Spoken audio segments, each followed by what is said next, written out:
Hello, good morning students. आज की video बहुत ही इम्पोर्टेंट है। मैं हूं सुरजीत सर। आज कम से कम आपके 2 क्वेश्चन तो मिनिमम होने ही कंप्लीट हैं आपके एयरफोर्स एग्जाम के लिए, जो इसी से फंसेंगे। कम से कम 2 क्वेश्चन, ठीक। तो इस वीडियो को लास्ट तक बहुत ही ध्यान से देखिएगा। इसमें बहुत सारे हम बेसिकली पढ़ा तो थर्मोडायनेमिक्स ही रहे हैं, लेकिन इसमें बहुत से सारे जो चैप्टर्स हैं आपको इसमें रिलेट करा देंगे, जहां से क्वेश्चंस आपके बनते ही बनते हैं। और बहुत ही सरल तरीके से मैं आपको बताऊंगा बेटा, ठीक है। तो आज मैं आपको जो पढ़ाने जा रहा हूं टॉपिक है स्टीफन्स लॉ, ठीक। एक जो नियम है, ठीक, ये वह बहुत ही इंपॉर्टेंट है, स्टीफन्स लॉ, ठीक। स्टीफन्स लॉ या स्टीफन का नियम आपने पढ़ा होगा। स्टीफन का नियम ये बहुत ही इंपॉर्टेंट है बेटा। यहां से अब देखिए मैं कैसे कोरिलेट करता हूं चीजों को, ठीक है। तो सब महत्वपूर्ण चीज ये है कि हम स्टीफन लॉ नहीं पढ़ रहे हैं, लेकिन हम इससे जो चीजें पढ़ेंगे वो बहुत ही महत्वपूर्ण है। कॉन्सेप्चुअल क्वेश्चन इससे बहुत बनते हैं, थ्योरेटिकल क्वेश्चन। तो आप ध्यान से नजरें इधर ही बनाए रखिएगा, ठीक है। तो बहुत ही ध्यान से आपको पढ़ना है, ठीक। तो इसमें आपने पढ़ा होगा स्टीफन का नियम ये कहता है बेटा, कोई ये बॉडी है, ठीक है। क्या है? कोई ये बॉडी है, इसका टेम्परेचर, ठीक, ये टी बॉडी में मान लो, ठीक। अगर इस बॉडी का टेम्परेचर एब्सोल्यूट टेम्परेचर मतलब परम शून्य ताप, ठीक, ये टी बॉडी ग्रेटर देन होना चाहिए 0 डिग्री सेंटीग्रेड और -0 केल्विन और -273 डिग्री सेंटीग्रेड। तो स्टीफन का नियम बेटा ये कहता है अगर किसी वस्तु का जो टेम्परेचर है परम शून्य ताप से ज्यादा है, मतलब 0 केल्विन या -273 डिग्री सेंटीग्रेड से ज्यादा है, तो वो वस्तु लगातार कंटिन्यूअसली थर्मल रेडिएशन निकलेंगे वहां से, ठीक। ऊष्मीय विकिरण, इसको बोलते हैं ऊष्मीय विकिरण, ऊष्मीय विकिरण। ध्यान से पढ़िएगा, बहुत ही इंपॉर्टेंट आज की क्लास है, ठीक है। थर्मल रेडिएशन, ठीक, थर्मल रेडिएशन, ओके। अब यहां से क्वेश्चन ये बनता है बेटा कि थर्मल जो रेडिएशन होता है, ठीक, या ऊष्मीय विकिरण, ये किस फॉर्म में, किस रूप में होता है? तो इसमें पहला क्वेश्चन ये बहुत इंपॉर्टेंट है, ठीक, in the form of electromagnetic waves. किसके फॉर्म में बेटा? In the form of electromagnetic waves. इसको हिंदी में बोलते हैं विद्युत चुंबकीय तरंगों, ठीक, के रूप में। किसके रूप में होता है? विद्युत चुंबकीय तरंगों के रूप में, ठीक।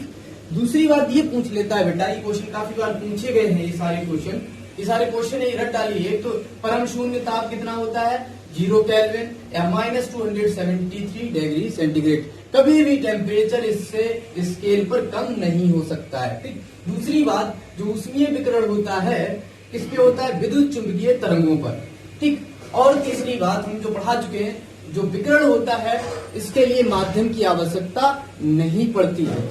और ऊष्मा का जो संचरण होता है सबसे तेज होता है। ऊष्मीय विकिरण क्या होता है? 3 मेथड होते थे, चालन मतलब कंडक्शन, दूसरा कन्वेक्शन संवहन, तीसरा विकिरण रेडिएशन। तो ये जो ऊष्मीय विकिरण होता है सबसे तेज होता है। क्या होता है? सबसे फास्ट मेथड है for the heat conduction, for the heat transmission, ठीक है, सबसे फास्ट। तो ध्यान रखना, एक तो क्वेश्चन ये बन गया। कितने क्वेश्चन बन रहे हैं? 1 2 3 क्वेश्चन यहीं से बन गया बेटा। ध्यान से पूरी बातों को ध्यान से समझना है आपको, ठीक है। बहुत ज्यादा बड़ी वीडियो नहीं, आज की थ्योरेटिकल क्लास हमारी ज्यादा है, ठीक है। तो अगला क्वेश्चन ये पूछा था कि जो हमारा ये ऊष्मीय विकिरण हो रहा है उसका जो तरंग दैर्घ्य, ठीक, लैम्डा, इसका परास रेंज क्या होगा, ठीक, परास, और किस क्षेत्र में लाई करता है? तो इसका जो वेवलेंथ का परास होता है, रेंज होता है बेटा, वो आपको याद रखना है 7.8 या लगभग 8 इंटू 10⁻⁷ मीटर से 3 इंटू 10⁻⁴ मीटर तक होता है। कितना? 7.8 की पावर -7 मीटर से 3 इंटू 10⁻⁴ मीटर, जो कि इलेक्ट्रोमैग्नेटिक स्पेक्ट्रम के इंफ्रारेड रीजन में। अगला क्वेश्चन वेरी इंपॉर्टेंट है, ठीक, इंफ्रा रेड रीजन, इसको हिंदी में बोलते हैं अवरक्त क्षेत्र। क्या बोलते हैं? अवरक्त क्षेत्र। अगला ये भी क्वेश्चन बहुत ही इंपॉर्टेंट है कि जो ऊष्मीय विकिरण हो रहा है वो विद्युत चुंबकीय तरंगों के किस क्षेत्र में लाई करता है, तो वो कौन सा है? इंफ्रारेड रीजन, अवरक्त क्षेत्र।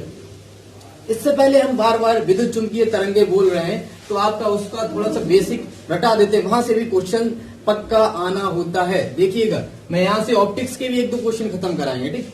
तो मैं सबसे पहले आपको बता देता विद्युत चुंबकीय तरंगे कौन सी होती है, ठीक। ये थोड़ा सा पढ़ा देता हूं, इलेक्ट्रोमैग्नेटिक वेव्स। ध्यान से पढ़िएगा बेटा, ये बहुत ही इंपॉर्टेंट है, ठीक।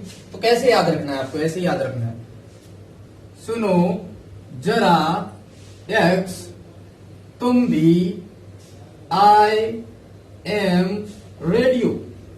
रेडियो है, अपनी किसी गर्लफ्रेंड, एक्स गर्लफ्रेंड को क्या सुना रहा है बेटा? उससे कह रहा है कि सुनो जरा एक्स तुम भी, आई एम रेडियो। मतलब ट्रिक जो है लर्न करने की, कैसे याद रखोगे? सुनो जरा एक्स तुम भी, मतलब तुम भी, ठीक। तो तुम्हें भी समझना है, आई एम रेडियो। क्या हूं? रेडियो। तो अभी सी क्या है? कॉस्मिक किरणें। कौन सी? Cosmic rays, cosmic rays. ध्यान से पढ़ना बेटा, ठीक। ये जी क्या है? गामा किरणें, ठीक, gamma rays, gamma rays, okay. X क्या है बेटा? एक्स रेज, ठीक, एक्स किरणें। बी क्या है? Ultraviolet rays. कौन सी? Ultraviolet rays, ultraviolet. इसको बोलते हैं बेटा पराबैंगनी। कौन सी? पराबैंगनी किरणें, पराबैंगनी किरणें, ठीक है ना। और इसके बाद आता है बेटा विजिबल। कौन सी? Visible, visible rays, okay. Visible इसको कहते हैं दृश्य किरणें, ठीक, दृश्य किरणें। कौन सी? दृश्य। अगली आती है बेटा इंफ्रारेड। कौन सी? इंफ्रा, इसको आई को क्या पढ़ते हैं? इंफ्रारेड। इसको हिंदी में हम कहते हैं अवरक्त किरणें। क्या कहते हैं? अवरक्त, ठीक, अवरक्त किरणें। समझ जाना आप कि जगह कम है, स्पेस कम है और चीजें में बहुत इसमें लिखनी है बेटा, ठीक। एम क्या है? माइक्रोवेव्स, सूक्ष्म तरंगे। इसको हिंदी में बोलते हैं अपन माइक्रोवेव्स, ओके। सूक्ष्म तरंगे, सूक्ष्म तरंगे, ठीक, या सूक्ष्म किरणें, ठीक, एक ही बात है, सूक्ष्म तरंगे। आर हमारा क्या है बेटा? रेडियो वेव्स, रेडियो तरंगे, रेडियो वेव्स या रेडियो रेज, ठीक, ओके।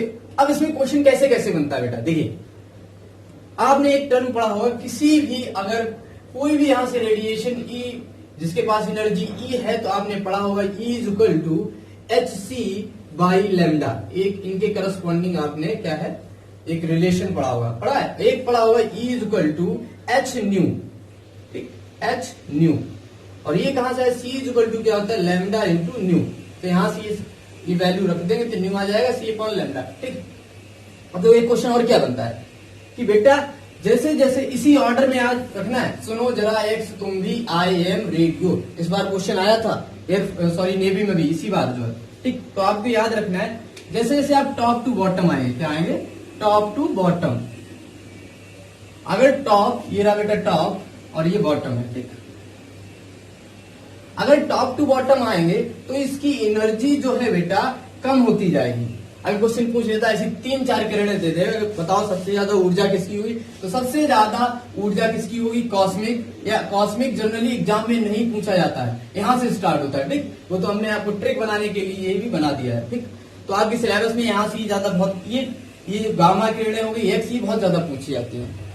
तो ये जो गामा किरणों की सबसे ज्यादा ऊर्जा होगी, फिर एक्स की, फिर ultraviolet, then visible, then infrared, then microwaves, and at last सबसे कम जो एनर्जी होगी वो रेडियो वेव्स की होती है, ठीक। अब देखो एनर्जी और वेवलेंथ का रिलेशन कैसा है बेटा? इनवर्स। एनर्जी क्या है? इनवर्स है वेवलेंथ की। तो जैसे जैसे टॉप टू बॉटम आएंगे बेटा, तो वैसे वैसे हमारा इनका जो तरंग दैर्घ्य क्या होगा? लैम्डा क्या होता जाएगा?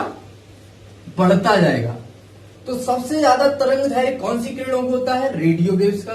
और सबसे कम तरंग दैर्घ्य किसका होगा? कॉस्मिक, फिर गामा। आप ये क्वेश्चन आइडेंटिफाई कर लेंगे ना? कर लेंगे। अब देखो ऑप्टिक्स में आप पढ़ते होंगे बेटा कि जो हमारा विजुअल रेज, ठीक, जो हम कोई भी चीज जो देख पाते हैं वो किसकी वजह से देख पाते हैं? विजुअल किरणों की वजह से। किसकी वजह से? विजुअल। तो ये फर्दर फिर डिवाइडेड होती है बेटा, ध्यान से पढ़िएगा यार, बहुत ही इंपॉर्टेंट है और नोट करते रहिएगा, बहुत ध्यान से पढ़ना है आपको और धीरे दिमाग लगाना है, ठीक। और पढ़ा होगा विब्ग्योर, मतलब violet, indigo, blue, green, yellow, orange, red. तो सेम फंडा यहाँ पर भी लाई करता है बेटा। जैसे जैसे हम यहाँ से टॉप टू बॉटम आएंगे एनर्जी हमारी क्या करेगी? घटती जाएगी। तो सबसे ज्यादा ऊर्जा, एक क्वेश्चन ये बनता है, इन सारे रंगों में सबसे ज्यादा ऊर्जा किसकी होगी बेटा? वॉयलेट की। देन फिर इंडिगो। सबसे कम ऊर्जा किसकी होगी? रेड वाले की, ठीक। एंड ऐसे ही अब पता है एनर्जी जो होती है इनवर्सली प्रोपोर्शनल लैम्डा होता है, कि मतलब उल्टा होता है। तो यहां से जैसे जैसे आप टॉप टू बॉटम आएंगे तब हमारा लैम्डा क्या करेगा? बढ़ेगा। तो आपको ध्यान रखना, लैम्डा अगर दो चीजों का पूछेंगे, लैम्डा आर का ज्यादा तरंग दैर्घ्य है, ऑरेंज का, तो हमें किसका लैम्डा ज्यादा होगा? वेवलेंथ रेड वाले का। आई होप समझ रहे हैं ना बात? समझ रहे होंगे, ठीक है। तो ये बहुत ही इंपॉर्टेंट क्वेश्चन है। एक रिलेशन और ऑप्टिक्स के लिए याद रखना, जहां से क्वेश्चन आपका पक्का एक आना ही, जो मैं जैसे बता रहा हूं वैसे ही सीखना है, बहुत ज्यादा कुछ नहीं सीखना। आज की क्लास से एक क्वेश्चन पक्का ही है, समझ लीजिए, कम से कम नहीं, एक से तो ज्यादा ही होने, ठीक। एक रिलेशन बेटा आपको याद रखना है, मैं इधर लिख दे रहा हूं, ठीक, इधर लिखता हूं। म्यू क्या है? Refractive index. म्यू क्या है बेटा? Refractive index. म्यू होता है inversely proportional lambda, inversely proportional theta. Theta C मैं इसको बोलता हूं, क्रांतिक कोण। क्या बोलता हूं इसको? Critical angle. इंग्लिश में इसको अपन बोलते हैं क्रिटिकल एंगल। क्या बोलते हैं बेटा? क्रिटिकल एंगल, ठीक। इनवर्सली प्रोपोर्शनल वेलोसिटी, ये क्या है? वेलोसिटी, वेग, ठीक। तो आपको ये रिलेशन याद रखना। देखो कैसे कैसे क्वेश्चन पूछे जाते हैं आपको, ठीक। तो आप क्वेश्चन ये पूछ लेता है, इन 7 रंगों में से सबसे ज्यादा तरंग दैर्घ्य किसका होगा? तो इसका लैम्डा क्या होगा? लैम्डा मैक्स होगा, ठीक। इसका लैम्डा क्या होगा बेटा? मिन होगा। एक एक पढ़ते हैं, ठीक। लैम्डा मिन होगा। लेकिन इसकी जो एनर्जी होगी, एनर्जी क्या होगी? मैक्स होगी। जैसे जैसे नीचे जाएंगे घटती जाएगी, और इसकी ऊर्जा क्या होगी? ई मिनिमम होगी, मतलब न्यूनतम होगी, ठीक है। दूसरा कॉन्सेप्ट कि इसमें पूछ लेता है कि रिफ्रैक्टिव इंडेक्स, 2 कलर दे देगा कि बताओ हमारा एक वॉयलेट दे दिया, एक रेड, ठीक। तो इनमें से अपवर्तनांक किसका ज्यादा? तो इसका रिलेशन समझिए, जिसका लैम्डा ज्यादा उसका अपवर्तनांक मतलब रिफ्रैक्टिव इंडेक्स कम होगा। तो सबसे ज्यादा रिफ्रैक्टिव इंडेक्स इसका क्या होगा? अपवर्तनांक, अपवर्तनांक मतलब रिफ्रैक्टिव इंडेक्स, रिफ्रैक्टिव इंडेक्स इसका क्या होगा? मैक्स होगा। तो जैसे जैसे बॉटम से नीचे आते जाएंगे लैम्डा बढ़ता जाएगा और रिफ्रैक्टिव इंडेक्स मतलब अपवर्तनांक हमारा क्या होता जाएगा? कम होता जाएगा। ध्यान से पढ़िएगा, बहुत ही इंपॉर्टेंट। तो यहां से बेटा जो हमारा इसका जो म्यू होगा मतलब रिफ्रैक्टिव इंडेक्स, वो क्या होगा? मिनिमम, मिनिमम होगा ना। इसका जो म्यू होगा क्या होगा? मिनिमम होगा। समझ रहे हैं ना? क्वेश्चन बन रहे हैं बहुत सारे, ध्यान से पढ़ना। अगर कोई डाउट हो तो कमेंट बॉक्स में हमसे पूछ सकते हैं, ओके। एक हमारा दूसरा रिलेशन आता है, क्रांतिक कोण पूछ लेता है। ऐसे 4 रंग दे देगा, 7 रंग दे देगा, कोई भी चीजें हैं, तो यहां से पूछ लेता है क्रांतिक कोण का मान ज्यादा किसका होगा। तो देखो कैसे समझ सकते हैं? म्यू ज्यादा तो क्रांतिक कोण क्या होगा? कम। इनवर्स रिलेशन या theta directly proportional, theta see directly proportional lambda, जिसका तरंग दैर्घ्य ज्यादा उसका क्रांतिक कोण मतलब क्रिटिकल एंगल ज्यादा। तो यहां पर किसका क्रिटिकल एंगल ज्यादा होगा? तो इसका क्रांतिक कोण, ध्यान रखिएगा, क्रांतिक कोण क्या होगा? मैक्सिमम होगा, थीटा सी मैक्स।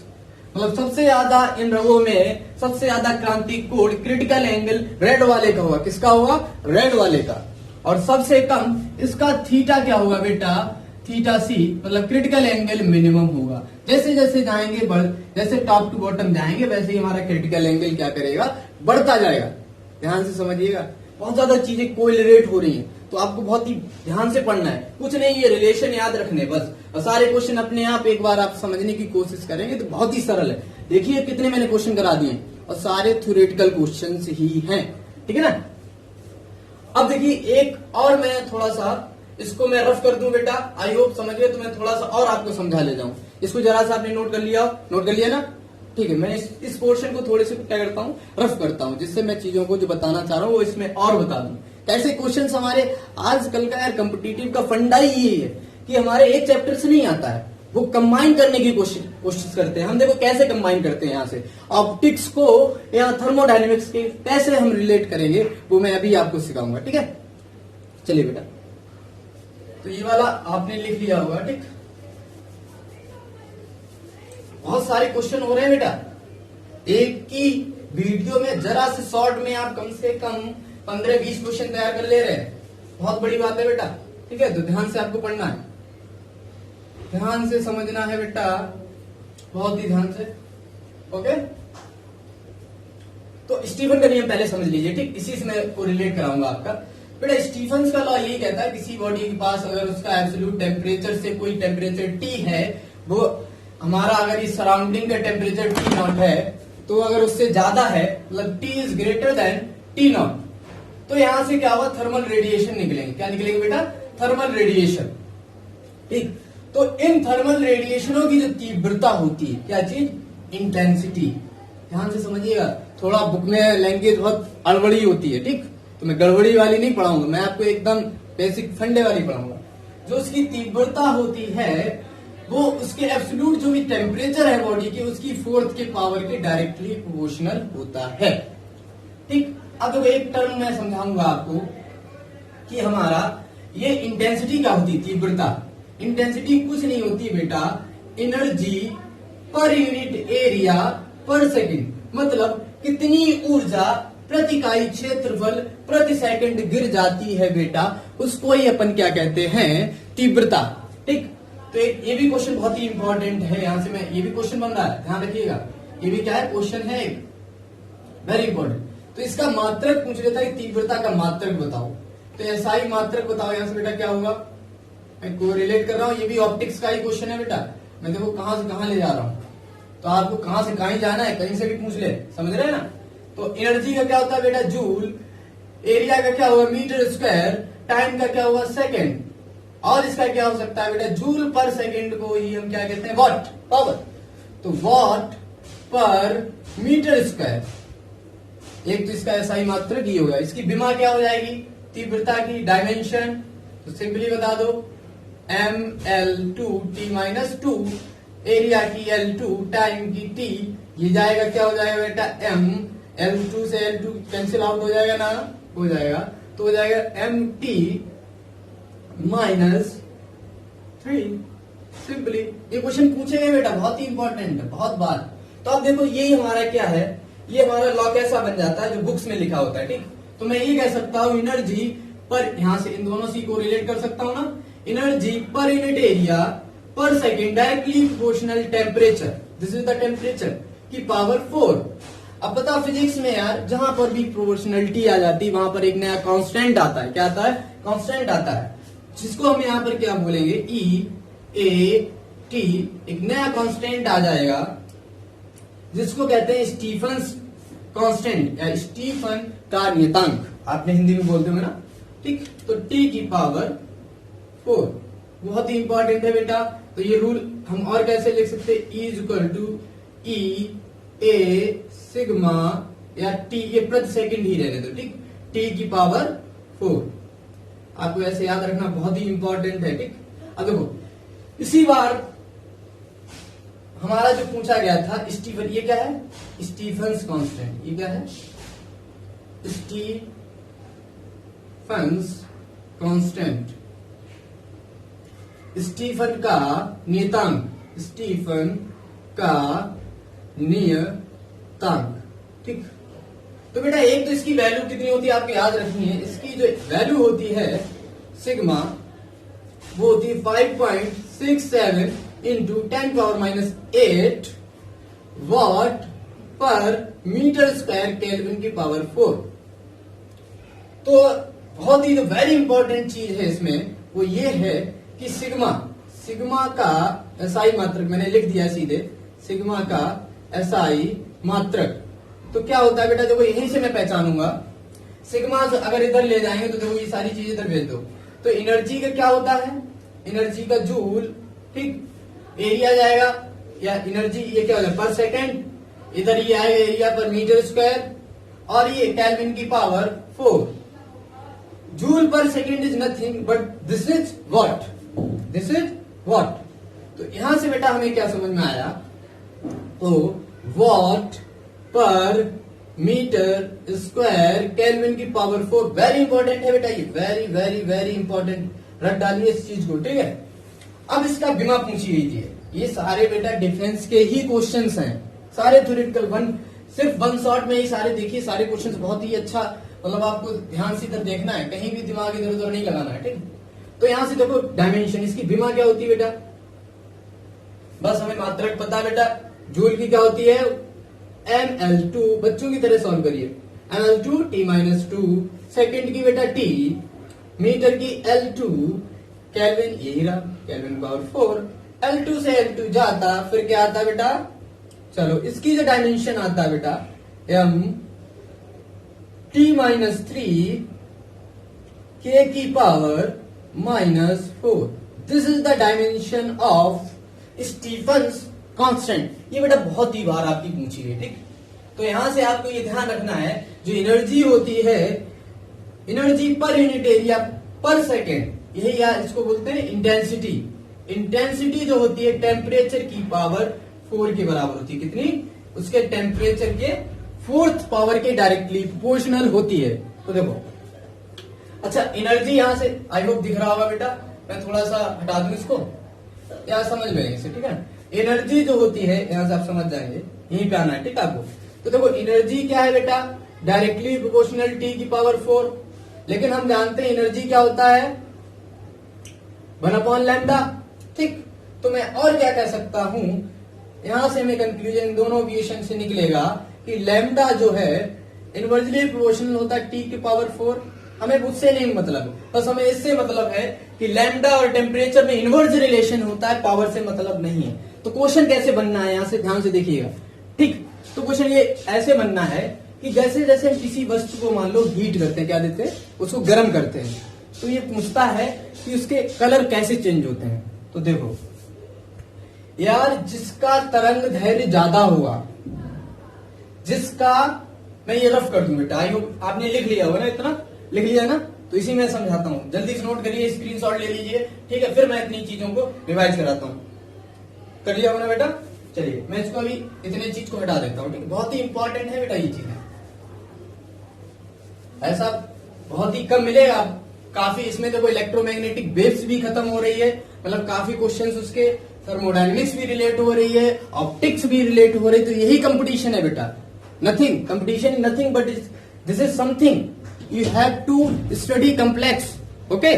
तो यहां से मैं आपको ये चीज समझाता हूं बेटा, देखिए ध्यान से समझना है बस, ठीक है। ये पढ़ते रहना है अभी, तो आप नजरें नहीं यहां से हटाएंगे, अगर हटाती तो बहुत गड़बड़ी हो जाएगी, ठीक है ना। तो ये मैं आपको देखिए दिखाता हूं कैसे। अब देखो बेटा, यहां से आपको मैं दिखाता हूं, चलिए हमने अभी पता है, अभी मैंने रिलेशन पढ़ा, एनर्जी क्या होती है 1/λ और ये 1 टेम्परेचर की पावर 4, कितनी 4, मतलब जिसका, ये रिलेशन ऐसे ही याद रखना है, जिसका ताप मतलब टेम्परेचर, जिसका ताप ज्यादा, जिसका टेम्परेचर ज्यादा, उसका तरंग दैर्घ्य, क्या चीज, तरंग दैर्घ्य, ओके, तरंग दैर्घ्य मतलब लैम्डा कम होगा, क्या होगा, कम, क्योंकि इनमें कैसा है इनवर्स रिलेशन। तो मान लीजिए यार कोई वस्तु है, हमने इसको, ठीक, बॉडी है कोई, इसको हमने गर्म किया, ठीक, क्या है, टेम्परेचर दिया, तो इनका रंगों का परिवर्तन होगा, ठीक। तो सबसे पहले यार बताओ क्या कौन सा रंग आएगा, जिसका लैम्डा ज्यादा उसका ताप कम, तो पहले जैसे ही हमने इसका टेम्परेचर बढ़ाया तो सबसे कौन से कलर आएंगे, रंग। देखिए रंग कौन कौन से आएंगे, रंग का ऑर्डर देखिए। सबसे पहले क्या आएगा, रेड होगा, ठीक, ये चीज क्या होगी, रेड। देन फिर इसके बाद क्या होगी, ये बस रेड के बाद जैसे जैसे लैम्डा बढ़ रहा है वैसे जैसे जैसे लैम्डा ऊपर जाएंगे तो घटेगा, तो हमारा ताप क्या करेगा, बढ़ेगा। तो फिर हमारा क्या हो जाएगा, ऑरेंज, देन फिर येलो मतलब पीला, फिर ग्रीन, फिर ब्लू, फिर देन इंडिगो, देन वॉयलेट। तो सबसे ज्यादा ताप किसका होगा बेटा, ध्यान से, आज ये क्वेश्चन बहुत ही इंपॉर्टेंट है। तो सबसे कम ताप किसका है, रेड वाले का, सबसे कम ताप। ओके, सबसे ज्यादा ताप किसका है, वॉयलेट, सबसे ज्यादा ताप, सबसे ज्यादा ताप। ये बहुत ही इंपॉर्टेंट, काफी बार पूछा गया है। तो बेटा हम अभी आपको इससे रिलेटेड और क्वेश्चंस कराएंगे। तो अभी इसके जो न्यूमेरिकल्स बचे हैं वो इस वीडियो के बाद बता रहा हूँ। इस वीडियो के लिए थैंक यू, और हमारे चैनल को लाइक एंड सब्सक्राइब